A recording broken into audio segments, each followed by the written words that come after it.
If you outwork everybody, if you try to be a little smarter than everybody, if you try to be a better salesperson than everybody, if you try to be better prepared than everybody, you've got your best chance. Because if you don't do it and somebody else does, I have the saying, work like someone's trying to take it all away from you.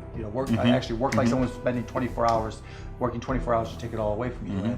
And that's kind of the way I look at it. What would you say is the #1 reason why people fail? Lack of brains, lack of effort.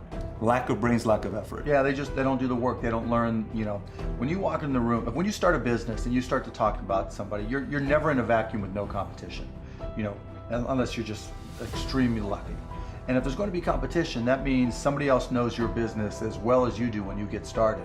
And if you walk into a competitive environment and they still know more about the business than you do and more about your customers, you're going to lose.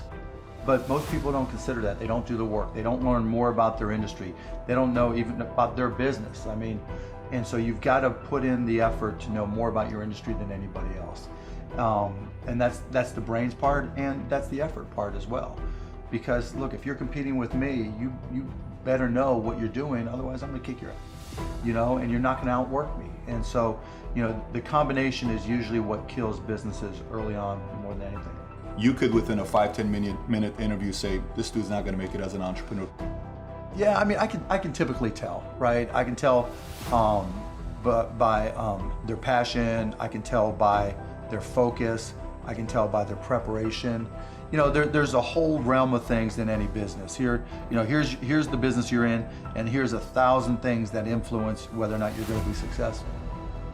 Through my experience in businesses, I can put myself in his position and say, okay, here are 900 of the 1,000 things he has to be aware of, and then go through and ask.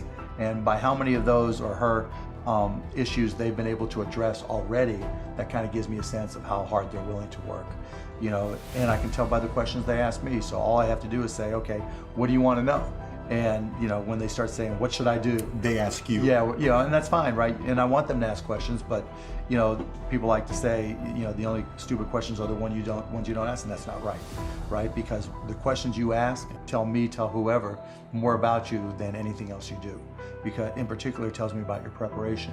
If you ask me questions about just basic things that you should have known and you should have down to a science, that's going to disqualify you almost more than anything.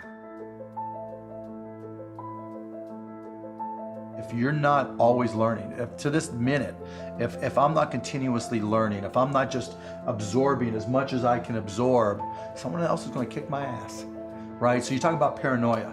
The greatest source of your paranoia should be knowledge.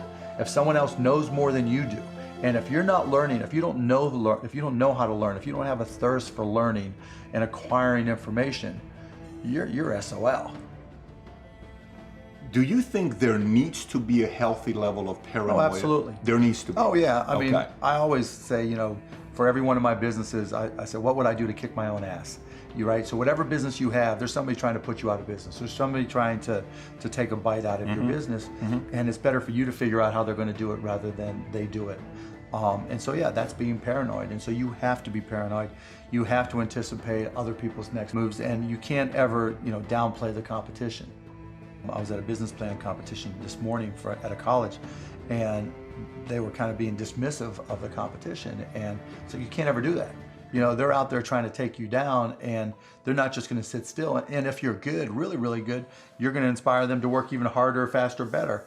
And so you have to be, very self-aware of what you're good at and what other people are good at. And, a healthy dose of paranoia makes a big difference. Is very helpful. Let's transition to a different subject with college.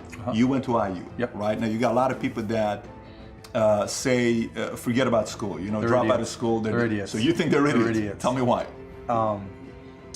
If you're going to have and run a business, if you don't understand accounting, you're already behind the 8 ball. Can't you hire a guy that knows how to run accounting? But then they still have to communicate to you.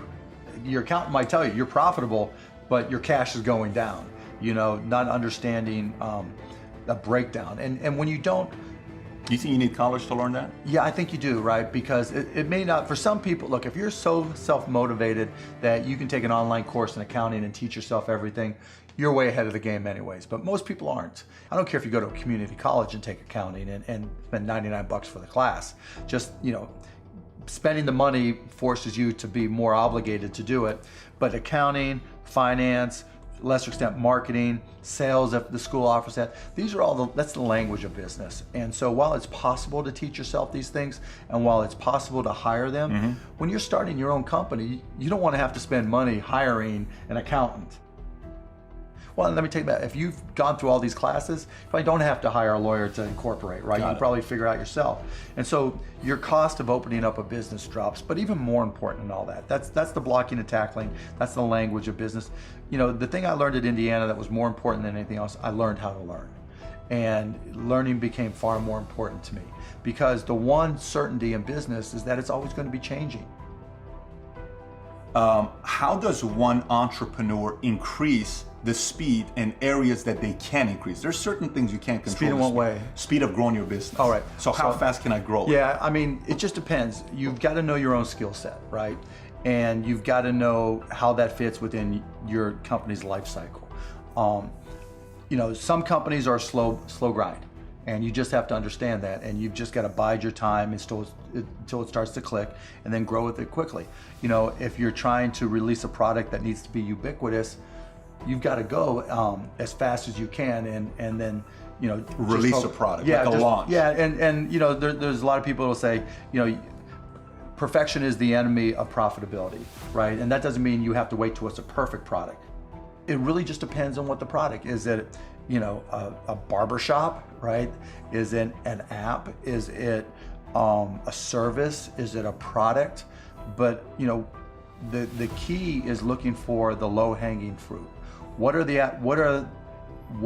customers are willing to write you a check or commit to it, you know, so that they're willing to integrate it into their daily lives or integrate it into their daily business.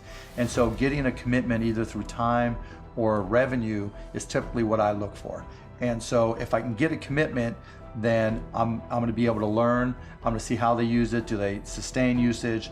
And then once I get the next one, you know, hopefully it came a little bit faster than the first one. Then I can ask for referrals, and then the next one, then the next one, and I just try to ramp it up. You know, when I bought the Mavs, we had no season ticket holder base.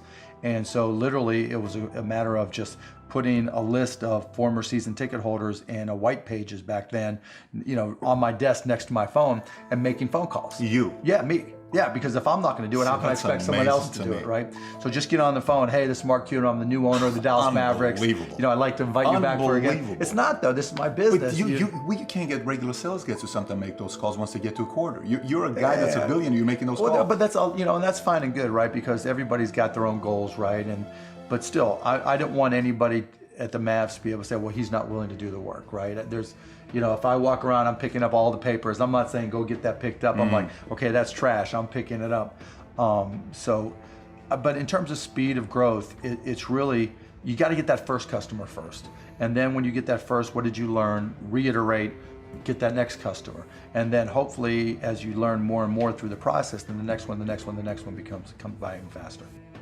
You know, alluding to it earlier about entrepreneurs being born or built, you know, and I think I knew I was wired to be excited about business. How or why, I don't know, but you know, and there's certain guys that have the genetics to jump out of the gym, right? There's certain guys, you know, that, you know, when they golf, they have the muscle memory and the discipline. You know, Dirk Nowitzki may not be the most talented guy in the NBA, but his discipline and his focus to do what's necessary to be successful, he's willing to do, and combine it with being 7 feet tall and being skilled, you know, it makes him an amazing basketball player. So it's understanding what your skill set is, finding the right place to use those skills, and then going for it. You know, will that make you 250 grand? It depends if you pick the right industry. You know, I started my first business when I was 12. I was buying and selling baseball cards, buying and selling stamps. Anything I could do to make money, I was hustling and trying to do. So I was into business, but I not so much where it was, all my friends were into it with me, so they wouldn't know. Baseball cards. Yeah, baseball cards, you name it. I mean, I grew up in Pittsburgh. And so I would, probably even less than 12 years old, I would go out and buy a bunch of baseball cards that I collected, and I would package, I would say, okay, you're guaranteed to have a Pittsburgh Pirate in this package, and I would charge 3 times as much, and I'd set up on this park bench down in the park down in Scott Township where I grew up, and I'd have these little sales, and it was great. I made money, and I mean, it was, you know, and I learned as much about business when I was 9, 10, and 12 as I learned any other time.